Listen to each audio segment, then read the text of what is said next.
ഭാരത സമാജിൻ്റെ ദേശീയ chairman BS Balendran സാറിനെ നിങ്ങളോട് സംസാരിക്കുന്നതിനും അതുപോലെ തന്നെ ഈ ഭാരത് സേവക ഉപഹാരം കൈമാറുന്നതിനുമായി സ്നേഹപൂർവ്വം ക്ഷണിക്കുന്നു.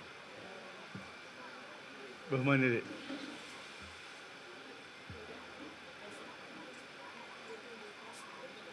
വളരെയധികം സന്തോഷത്തോടുകൂടിയാണ് ഈ ദിനം ഭാരത സമാജ് രാജ്യവ്യാപകമായി ആഘോഷിക്കുന്നത്. ഓഗസ്റ്റ് 12 ഭാരത സമാജത്തിൻ്റെ സ്ഥാപക ദിനമാണ്. കഴിഞ്ഞ 3 വർഷം മുമ്പ് ഓഗസ്റ്റ് 12 നാം എടുത്ത തീരുമാനമാണ് രാജ്യത്തെ പ്രതിഭകളെ ആദരിക്കുവാൻ എല്ലാ മാസവും 12-ാം തീയതി രാജ്യമൊട്ടാകെ ഇങ്ങനെ ഒരു സംഗമം സംഘടിപ്പിക്കണമെന്ന്. അന്നു മുതൽ ഇതുവരെ ഒരു മാസത്തിലും ഒരു തടസ്സവും കൂടാതെ കൃത്യമായി ഈ ചടങ്ങിലൂടെ സംഘടിപ്പിക്കാൻ കഴിഞ്ഞിട്ടുണ്ട്. ഭാരത് സേവക് ഉപഹാരം എന്തിനാണ് ഇങ്ങനെ നാട്ടുകാർക്ക് നൽകുന്നത് എന്നുള്ളതിൻ്റെ ചോദ്യത്തിന് ഉത്തരം സ്വാഗതം ആശംസിച്ച BSSൻ്റെ ഡയറക്ടർ ജനറൽ ശ്രീമതി ജയ ശ്രീകുമാരോട് വ്യക്തമാക്കുകയുണ്ടായി. സ്വാതന്ത്ര്യത്തിൻ്റെ അമൃത മഹോത്സവം കഴിഞ്ഞപ്പോൾ നമ്മൾ റിപ്പബ്ലിക്കിൻ്റെ അമൃത മഹോത്സവത്തിലാണ്. നമ്മുടെ രാജ്യം ലോകത്തൊന്നാമതെത്തുവാനുള്ള ശ്രമത്തിലാണ്. ഓരോ ദിവസവും നമ്മുടെ സ്വപ്നമാണ് എല്ലാ രംഗങ്ങളിലും കുതിച്ചുയരുന്ന ഭാരതത്തെ സ്വപ്നം കാണുന്നവരാണ് നാം എല്ലാവരും. ശാസ്ത്രത്തിൻ്റെയും സാങ്കേതികവിദ്യയുടെയും സംസ്കാരത്തിൻ്റെയും സാഹിത്യത്തിൻ്റെയും എന്ന് വേണ്ട എല്ലാ രംഗങ്ങളിലും ഒന്നാമതെത്തുവാൻ ഭാരതം തയ്യാറാകുന്ന കാഴ്ചയാണ് നാം കാണുന്നത്. ഭാരതം ഇതെങ്ങനെ ഒന്നാമതാകാൻ തയ്യാറാകുന്നു? അല്ലെങ്കിൽ ഭാരതത്തിനെങ്ങനെ ഈ വിധത്തിലുള്ള പുരോഗതി ഉണ്ടായി? കേവലം ഒരുപിടി ഭരണകർത്താക്കളിലോ രാഷ്ട്രീയ നേതൃത്വവും മാത്രമല്ല, ഈ രാജ്യത്തെ അനേക കോടി, അനേക ലക്ഷം, അനേകായിരം ആളുകളുടെ ഇടപെടൽ കൊണ്ടാണ് നമ്മുടെ ഭാരതം ഈ വിധത്തിൽ മാറിയതെന്ന് നമുക്കെല്ലാവർക്കും അറിയാം. കാർഷിക രംഗത്ത്, വിദ്യാഭ്യാസ രംഗത്ത്, വ്യവസായ രംഗത്ത്, ശാസ്ത്ര സാങ്കേതിക രംഗത്ത്, സാംസ്കാരിക രംഗത്ത്, സാഹിത്യ രംഗത്ത് തുടങ്ങിയ സമഗ്ര മേഖലകളിലും, കായിക രംഗത്ത് ഉൾപ്പെടെയുള്ള സമഗ്ര മേഖലകളിലും നമ്മുടെ രാജ്യത്തെ അനേകം പ്രതിഭകൾ ഇടപെട്ടതുകൊണ്ടാണ് നമ്മുടെ സമൂഹം ഈ വിധത്തിൽ മാറിയത്, ഇങ്ങനെ മാറിക്കൊണ്ടിരിക്കുന്നത്. ഇവിടെ ഇന്ന് പരിചയപ്പെടുത്തിയ പ്രതിഭകളിൽ പലരും തന്നെ അധ്യാപകരാണ്.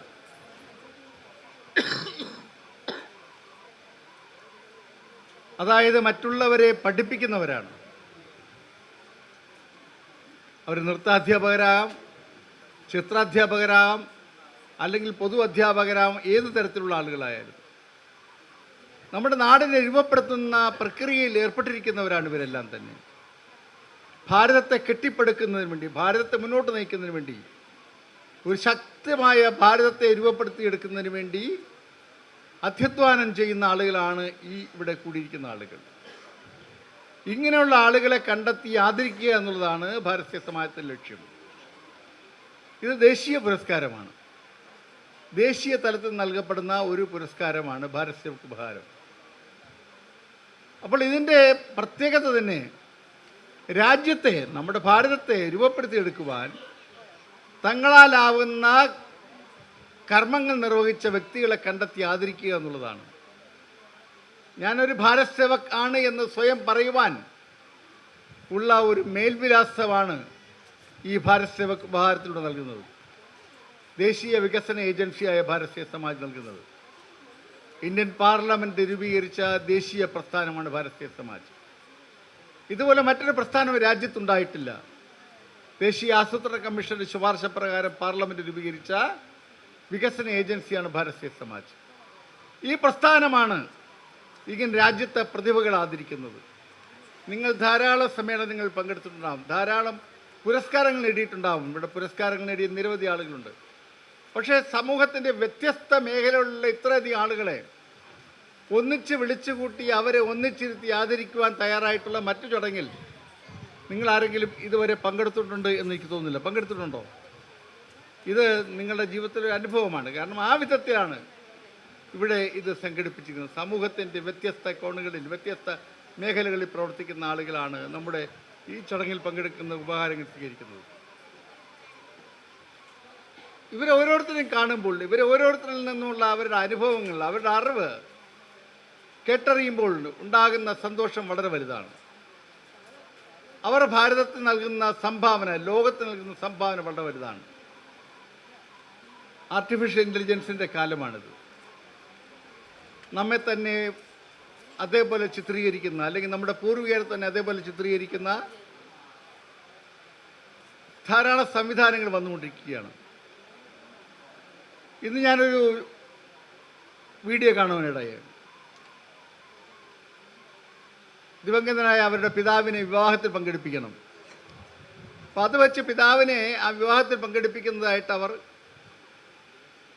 ഒരു ചിത്രം നിർമ്മിച്ചിരിക്കുന്നു. വിവാഹ ചടങ്ങിലേക്ക് അച്ഛൻ നടന്നു വരികയാണ്. നടന്നു വന്ന് അവരോടൊപ്പം നിന്ന് ഫോട്ടോ എടുക്കുകയും അവരോടൊപ്പം ഇന്ന് ആഹാരം കഴിക്കുകയും ചെയ്യുന്നത് വരെയുള്ള രീതിയിൽ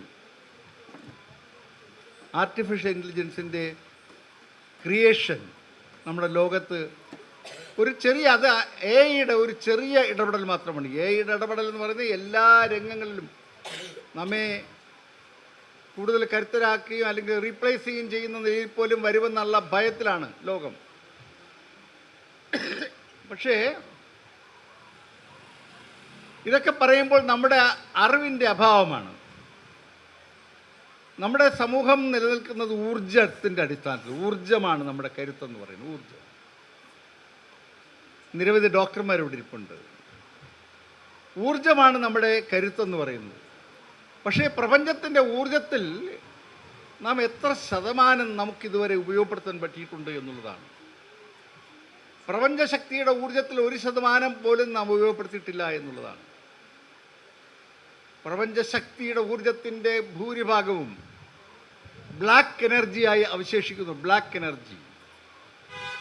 ഈ ബ്ലാക്ക് എനർജി എന്ന് പറയുന്നത് നമുക്ക് ചിന്തിക്കാൻ പോലും പറ്റാത്ത നിലയിൽ നമ്മിൽ നിന്ന് അത്രത്തോളം അകലെയാണ്. ലഭ്യമാകുന്ന ഊർജം തന്നെ അതിൽ തന്നെ നമുക്ക് ഇടപെടാൻ കഴിയാത്ത അത്ര നിലയിൽ നാം പ്രാപ്തരായിട്ടില്ല. പക്ഷേ ഇത് ലഭ്യമാകാത്ത ഊർജത്തിലേക്ക് പോകുന്ന, ബ്ലാക്ക് എനർജിയിലേക്ക് പോകാൻ കഴിയുന്ന ചിന്ത, ആ നിലയിലേക്കുള്ള ധ്യാനം, ആ നിലയിലേക്കുള്ള തപസ് ചെയ്തിട്ടുള്ള ഋഷിവര്യന്മാരുണ്ട് നമ്മുടെ ലോകത്ത്. ഉണ്ട്. അവർ ആകാശത്ത് കൂടി സഞ്ചരിക്കുകയും വെള്ളത്തിന് മുകളിൽ കൂടി സഞ്ചരിക്കുകയും ഒരേ സമയം പലയിടങ്ങളിൽ കാണാൻ കഴിയുകയും ചെയ്യുന്ന നിലയിലുള്ള അത്യത്ഭുതങ്ങൾ കാണിക്കുന്ന മജിഷ്യൻസ് അല്ല. അവർക്ക് ഏത് ശക്തിയെ നേരിടാൻ കഴിയുന്ന നിലയിലുള്ള പ്രാപ്തിയുള്ള വ്യക്തികളായി മാറുന്ന കാലമുണ്ടായിരുന്നു. ആ ബ്ലാക്ക് എനർജി സ്വായത്തമാക്കിയ ഋഷിവര്യന്മാർ. അവർ പശുവിനെ ഉപയോഗിച്ചിട്ട് പോലും പശുവിനെ കൊണ്ട് യുദ്ധം ചെയ്യിപ്പിച്ച് രാജാക്കന്മാരെ പരാജയപ്പെടുത്തിയ മഹാ ഋഷിമാരെക്കുറിച്ച് നാം കേട്ടിട്ടുണ്ട്. കാമധേനു എന്ന പശുവിനെ കൈവശപ്പെടുത്തുവാൻ ശ്രമിച്ച രാജാക്കന്മാരെ പരാജയപ്പെടുത്തിയ ഋഷിമാരെ നമുക്കറിയാം. വസിഷ്ഠനായാലും വിശ്വാമിത്ര മഹർഷി തന്നെ തൻ്റെ പൂർവ്വകാലത്ത് രാജാവെന്ന ആ പട്ടം ഉപേക്ഷിച്ച് തപസ് ചെയ്യുവാൻ കാരണം ഋഷിയുടെ കരുത്താണ്. അതായത് ഊർജം തങ്ങളിലേക്ക് കൂടുതൽ വ്യാപിപ്പിക്കാൻ എടുക്കുവാൻ കഴിയുന്ന നില, ഊർജ സ്രോതസ് കണ്ടെത്താൻ കഴിയുന്ന നിലയുള്ള മനുഷ്യൻ്റെ അന്വേഷണവും ഗവേഷണവും പഠനവും പണ്ട് കാലത്ത് അത്രത്തോളം വളരെ വിപുലീകരമായിരുന്നു എന്നുള്ളതാണ് നമ്മുടെ പുരാണങ്ങളും വേദങ്ങളും ഇതിഹാസങ്ങളും നമ്മുടെ സംസ്കാരവും ഒക്കെ പഠിപ്പിക്കുന്നത്. പക്ഷേ ഇതിലേക്കൊന്നും തന്നെ നമുക്ക് എത്തിച്ചേരാൻ കഴിഞ്ഞിട്ടില്ല. അതിലേക്കുള്ള അന്വേഷണം ഒന്നും ആയിട്ടില്ല. നാം ഇങ്ങനെ വളരെ വളരെ വളരെ പ്രിമച്വർ സ്റ്റേജിലാണ് നിൽക്കുന്നത്. അപ്പോൾ ഈ പ്രിമച്വർ സ്റ്റേജിൽ നിന്നുകൊണ്ട് തന്നെ നമ്മൾ ലോകത്തൊന്നാമതാകുവാൻ, കാരണം ഭാരതീയർക്കേ അത് കഴിയും. ഭാരതത്തിൻ്റെ പൈതൃകം, ഭാരതത്തിൻ്റെ കരുത്ത്, ഭാരതത്തിൻ്റെ ശക്തി എന്ന് പറയുന്നത് ആ വിധത്തിലാണ്. നമുക്ക് ആർജിക്കാൻ കഴിയുന്ന നമ്മുടെ പശ്ചാത്തലം, നമ്മുടെ സംസ്കാരം, നമ്മുടെ അടിസ്ഥാനം എന്ന് പറയുന്നത് എല്ലാവിധ സംസ്കാരങ്ങളും ഉൾക്കൊള്ളുവാൻ കഴിയുന്ന രീതിയിലുള്ള വളരെ വലിയ തപശക്തി ആർജിച്ചിട്ടുള്ള ഒരു വലിയ സാമൂഹ്യ ഘടനയുടെ കരുത്തിൻ്റെ പ്രതീകമാണ് നാം. അതുകൊണ്ടാണല്ലോ അഹിംസ കൊണ്ട് ലോകത്തെ ഒരു രാജ്യത്തെ, സൂര്യനസ്തമിക്കാത്ത സാമ്രാജ്യത്തെ കീഴടക്കുവാനുള്ള തീരുമാനമെടുക്കുവാനും നടപ്പിലാക്കുവാൻ കഴിഞ്ഞ സമരരീതി ഇന്ത്യ രാജ്യത്ത് ആവിഷ്കരിച്ച മഹാത്മാഗാന്ധിയുടെ നേതൃത്വം ഭാരതത്തിൻ്റെ എന്നും മാതൃകയായി വിളങ്ങുന്നത്. നമുക്കറിയാമല്ലോ, അന്ന് സ്വാതന്ത്ര്യ സമരകാലത്ത് കറാച്ചിയിലും റാവൽപിണ്ടിയിലും ലാഹോറിലും ഢാക്കയിലും ഒക്കെ വെച്ചെടുക്കുന്ന തീരുമാനങ്ങൾ വായുവേഗത്തിൽ ഭാരതത്തിലൊട്ടാകെ പടർന്നു പിടിക്കുന്ന ഒരു സംസ്കാരം ഉണ്ടായിരുന്നു. എങ്ങനെ ഇന്നത്തേതുപോലെ കമ്മ്യൂണിക്കേഷൻ സമ്പ്രദായങ്ങളൊന്നും തന്നെ ഉണ്ടാവാത്ത കാലത്ത് ആ വിധത്തിലുള്ള വൈപുല്യമായ പ്രവർത്തനങ്ങൾ എങ്ങനെയാണ് നടന്നത്, എന്താണ് നടന്നത് നമുക്കറിയില്ല. അത്തരത്തിലുള്ള ഊർജ വ്യാപന പ്രക്രിയകൾ നമ്മുടെ സമൂഹത്തിൽ ഉണ്ടായിട്ടുണ്ട് എന്നുള്ളത് നമ്മെ അത്ഭുതപ്പെടുത്തുന്നതാണ്. ആ വിധത്തിലുള്ള ഊർജ വ്യാപന, ഊർജ സമാഹരണ പ്രവർത്തനങ്ങളുടെ ഒരു കളം കൂടിയാണ് ഭാരതം എന്നുള്ളതാണ്. ആ ഭാരതത്തിൻ്റെ ആ ഊർജ ശക്തി നാം ഓരോരുത്തരും സ്വപ്നം കാണുന്ന നിലയിൽ ഭാരതത്തിൽ ആർജിക്കുവാനും മുന്നോട്ട് പോകുവാൻ കഴിയുന്ന നിലയിലേക്കായി മാറും എന്നുള്ള കാര്യത്തിൽ സംശയമില്ല. അതിന് മനുഷ്യനെ ഓരോ നിലയിലുമുള്ള സംസ്കാരത്തിൻ്റെയും സാഹിത്യത്തിൻ്റെയും കലയുടെയും ജീവിതത്തിൽ അവരെ ഏത് വിധത്തിൽ പൂർണ്ണരാക്കാൻ പറ്റുമോ അവരെ പൂർണ്ണരാക്കുവാൻ കഴിയുന്ന നിലയിലുള്ള ഇടപെടലുകൾ നടത്തുന്ന മഹത് വ്യക്തികളാണ് എൻ്റെ മുന്നിലിരിക്കുന്നത്. അതിനുവേണ്ടിയുള്ള വഴികളിലൂടെ യാത്ര ചെയ്യുന്നവരാണ് നിങ്ങൾ ഓരോരുത്തരും. കർമ്മത്തിൻ്റെ പുത്തൻ പാതകളിലൂടെ നടക്കുന്നവരാണ് നിങ്ങൾ ഓരോരുത്തരും. ആളുകളെ കാണുമ്പോൾ അതുകൊണ്ട് തന്നെ എന്തെന്നില്ലാത്ത സന്തോഷമാണുള്ളത്. ഇന്നിവിടെ ഞാൻ വളരെ സന്തോഷിപ്പിച്ചത് അപ്പു നെടുങ്ങാടിയുടെ കൊച്ചുമകൾ വരെ, പൗത്രി വരെ ഇവിടെ ഇന്ന് നമ്മുടെ പുരസ്കാരം വാങ്ങാൻ എത്തി എന്നുള്ളത് എന്നെ വളരെ വളരെ സന്തോഷിപ്പിച്ച ഒരു സാന്നിധ്യമാണ്. നമസ്കാരം. വളരെ വളരെ സന്തോഷിപ്പിച്ച ഒരു സാന്നിധ്യമാണ്. ഈ വിധത്തിൽ എത്രയെത്ര മഹത്തുക്കളാണ് ഇവിടെ വന്നു പോയിട്ടുള്ളത്. ഞാൻ ആലോചിക്കുകയാണ്, നമ്മളെല്ലാവരും ഇപ്പോൾ ഒരു ഹറിയിലാണ്. We are in a hurry. ആർക്ക് സമയമില്ല, ആരോട് സംസാരിക്കാൻ സമയമില്ല, താല്പര്യമില്ല. എല്ലാവരും ഹറിയിലാണ്. പെട്ടെന്നൊരു തിടുക്കമാണ് പോകാൻ, തിടുക്കത്തിലാണ്. ഇപ്പോൾ തന്നെ ഒരു ഉദാഹരണം, ഇപ്പോൾ ഈ പുരസ്കാരം കിട്ടിക്കഴിഞ്ഞാൽ ഉടനെ ഓടാനുള്ള ശ്രമമാണ്. തിടുക്കമായിരിക്കും.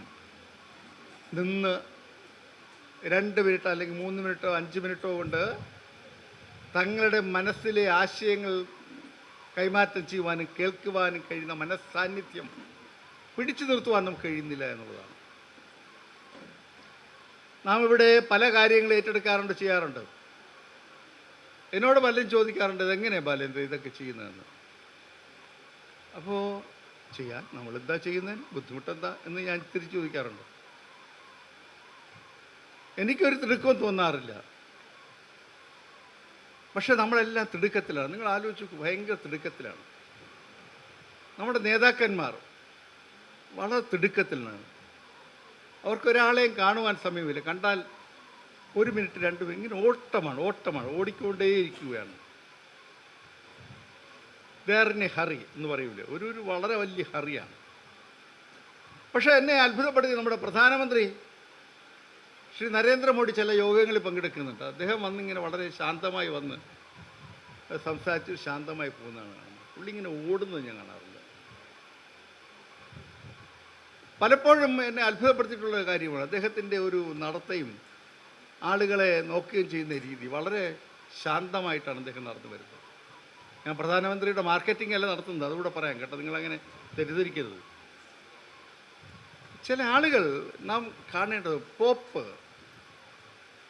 മാർപ്പാപ്പ, എത്ര ആളുകളെയാണ് കാണുന്നത്, എന്ത് ശാന്തമായിട്ടാണ് കാണുന്നത്. അത്യുന്നതങ്ങളിൽ നിൽക്കുന്ന ഒരു മാനവികനാണ്, മനുഷ്യനാണ് പോപ്പ്. അദ്ദേഹത്തെ കാണുന്ന ആൾ 1 മിനിറ്റോ 2 മിനിറ്റോ 3 മിനിറ്റോ കണ്ടു കഴിഞ്ഞാൽ തങ്ങൾക്ക് പറയാനുള്ളതെല്ലാം പറഞ്ഞു എന്നുള്ള തോന്നലും അദ്ദേഹം എല്ലാം കേട്ടു എന്നുള്ള വിശ്വാസവും വളരെ ശാന്തമായി കേൾക്കുകയും ആളുകളെ കൈകാര്യം ചെയ്യുകയും ചെയ്യുന്ന പോപ്പ്. നാം ചില ആളുകളെ കാണുമ്പോൾ നമുക്കെല്ലാം പറഞ്ഞു നമുക്ക് തോന്നാറുണ്ട്. നമ്മൾ എടുക്കുന്ന സമയം ഒരുപക്ഷെ വളരെ ചുരുക്കമായിരിക്കാം, പക്ഷെ അത് കേൾക്കാനുള്ള മനസ്സുണ്ടല്ലോ, കേൾക്കാനുള്ള മനസ്സിൻ്റെ വിശാലത, നിന്ന് കേൾക്കാനുള്ള വിശാലത, ആ വിശാലത പലപ്പോഴും നാം കാട്ടാറില്ല എന്നുള്ളതാണ്. പറഞ്ഞോളൂ എന്ന് പറയും. ആ ഒരു തിടുക്കം ഭാരതത്തിൻ്റെ സൃഷ്ടാക്കളായി നിൽക്കുന്ന, ഭാരതത്തിൻ്റെ പരിവർത്തനത്തിന് വേണ്ടി, ഭാരതത്തെ രൂപപ്പെടുത്തുവാൻ വേണ്ടി നിലകൊള്ളുന്ന പ്രിയപ്പെട്ടവരെ, നിങ്ങൾക്ക് ഉണ്ടാകാതിരിക്കട്ടെ എന്നാണ് എനിക്ക് പറയാനുള്ളത്. കാരണം തിടുക്കം കാണിക്കാതിരിക്കുക, പേഷ്യൻസ്, ശാന്തത, അത് നമ്മുടെ ജീവിതത്തിൻ്റെ മുഖ്യമായ ഒരു മാർഗരേഖയാക്കി മാറ്റണമെന്ന് മാത്രം അഭ്യർത്ഥിക്കുകയാണ്. ഇവിടെ ആശംസാ പ്രസംഗം നടത്തിയ സൂര്യകവി ജയദേവൻ, ഡോക്ടർ ജയദേവൻ, നിങ്ങൾക്ക് പലർക്കും അറിയാം. അദ്ദേഹത്തെക്കുറിച്ച് മലയാള മനോരമയിൽ പ്രത്യേകം സപ്ലിമെൻ്റ് വന്നിട്ടുള്ളതാണ്. 4000-ലധികം കവിതകൾ എല്ലാ ദിവസവും 3 മണിക്ക് പ്രഭാതത്തിൽ എണീറ്റ് അദ്ദേഹം സൂര്യനെക്കുറിച്ചൊരു കവിത എഴുതും. നാളെ എന്തെഴുതണമെന്ന് ഇന്ന് അദ്ദേഹത്തിന് അറിയില്ല, രാത്രി കിടന്നുറങ്ങുമ്പോഴും അറിയില്ല അദ്ദേഹത്തിന് എന്താണ് എഴുതേണ്ടതെന്ന്. രാവിലെ ബ്രഹ്മമുഹൂർത്തത്തിൽ എണീറ്റ് സൂര്യനെ വണങ്ങുമ്പോൾ അദ്ദേഹത്തിൻ്റെ മനസ്സിലേക്ക് വരികൾ വരും, അദ്ദേഹം കുറിക്കും. അങ്ങനെ 4000-ലധികം കവിതകൾ എഴുതിയ ഒരു സാധാരണ മനുഷ്യൻ ഇവിടെ വന്ന് നിങ്ങളോട് സംസാരിച്ചു, സൂര്യകവി ജയദേവൻ. പ്രപഞ്ചത്തിൽ നിന്ന് കിട്ടുന്ന ഊർജ്ജമാണത്, പ്രപഞ്ചത്തിൻ്റെ ഊർജ്ജം, നേരത്തെ പറഞ്ഞ ഊർജ്ജമാണ്. അത് എഴുതി കഴിയുമ്പോൾ അദ്ദേഹത്തിന് എന്താണ് എഴുതിയെന്ന് പിന്നീട് വായിച്ചു നോക്കണം. എഴുതിയതൊന്നും മറ്റൊന്നിനോട് സാമ്യമില്ല, സാദൃശ്യമില്ലാത്ത നിലയിലുള്ള സൂര്യനെക്കുറിച്ചുള്ള കവിതകൾ, 4000-ലധികം കവിതകൾ അദ്ദേഹം എഴുതി. അദ്ദേഹം ഇങ്ങനെ എഴുതിക്കൊണ്ടേയിരിക്കുകയാണ് എല്ലാ ദിവസവും. ഇതെല്ലാ മനുഷ്യർക്കും ഇത്തരത്തിലുള്ള ശക്തി എവിടെ നിന്നോ പകർന്നു കിട്ടും എന്ന് ഉള്ള വിശ്വാസമാണ് നമുക്കുള്ളത്. എല്ലാവരെയും ഭാരത് സേവക് സമാജ് ഹൃദയപൂർവ്വം അഭിവാദ്യം ചെയ്യുന്നു. ഭാരത് സേവക് ഉപഹാരം നേടിയ സഹപ്രവർത്തകരെ, നിങ്ങളെല്ലാവരും ഉന്നതങ്ങളിലേക്ക് വീണ്ടും വീണ്ടും മഹത്തുക്കളായി മാറട്ടെ എന്ന് മാത്രം പ്രാർത്ഥിച്ചുകൊണ്ട്, ആശംസിച്ചുകൊണ്ട് ഈ പരിപാടിയിൽ പങ്കെടുക്കുവാനെത്തിയ എല്ലാവരും ഒരിക്കൽ കൂടി അഭിവാദ്യം ചെയ്ത് എൻ്റെ വാക്കുകൾ അവസാനിപ്പിക്കുന്നു. നമസ്കാരം. ജയ് ഹിന്ദ്.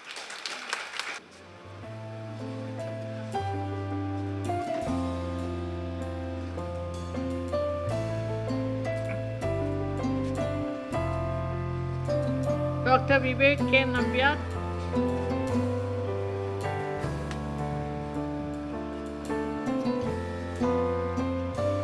श्री शाजू वालपन,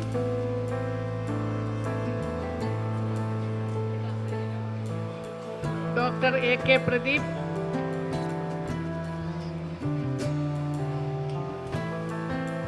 श्री P. वेणुगोपाल,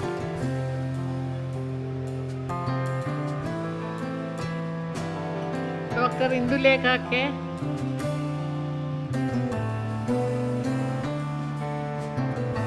श्री सुरेश कुमार के,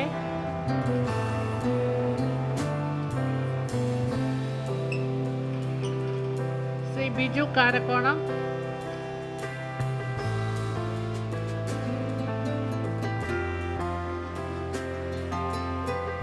श्री रागेश राजा, श्री आत्मानंद योगी सोमन वैद्य,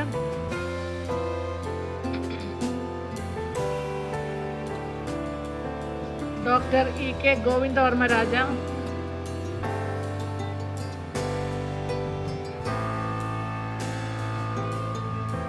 Shri Chandran Nair, Shri Manakkad R Padmanabhan,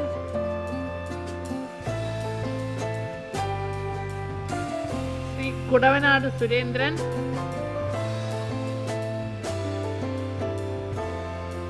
Shrimati Karthika Chandran,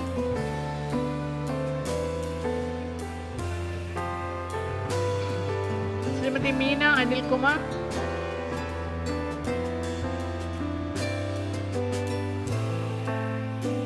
Shri Sunny,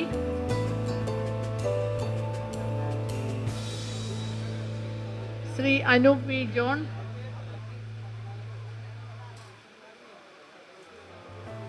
Shri P Mohanan Pillai, Shri Lineesh Naremkulam,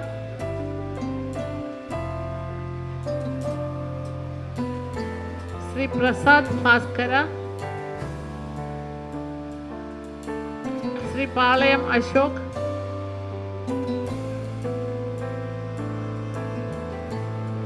Shri Rajan C C,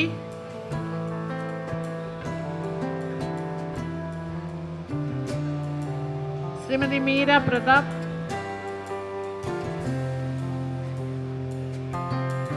Kumari Gauri Gavesh,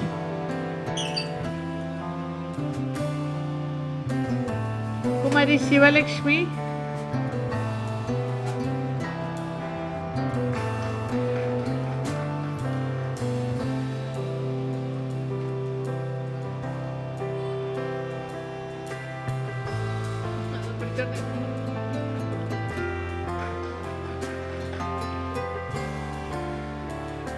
Kumari Ali Fathima,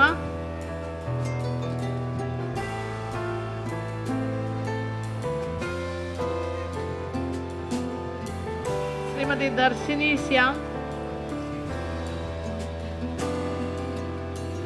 Shrimati Vidya Pramod, Shri A P Prakashan Kizhuthalli,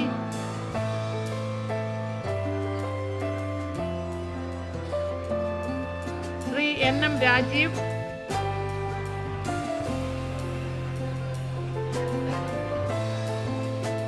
Shrimati Saranya M P,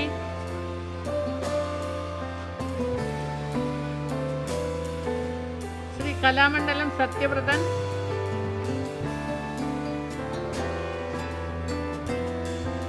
Shri Naseer Koliyakode,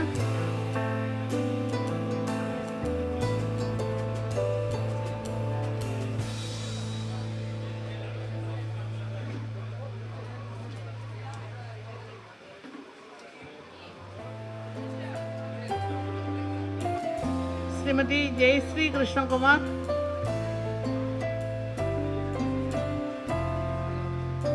Shrimati Anusree Shan,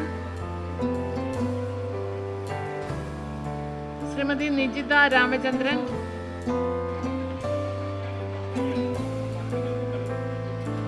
Shrimati Ankitha K,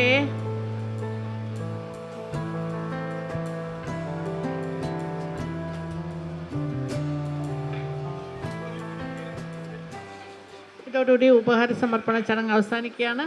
ചടങ്ങിന് നന്ദി പറയുന്നതിനായി ഭാരത് സേവ സമാജിൻ്റെ assistant director Shri T P വിനോദിനെ ക്ഷണിക്കുന്നു.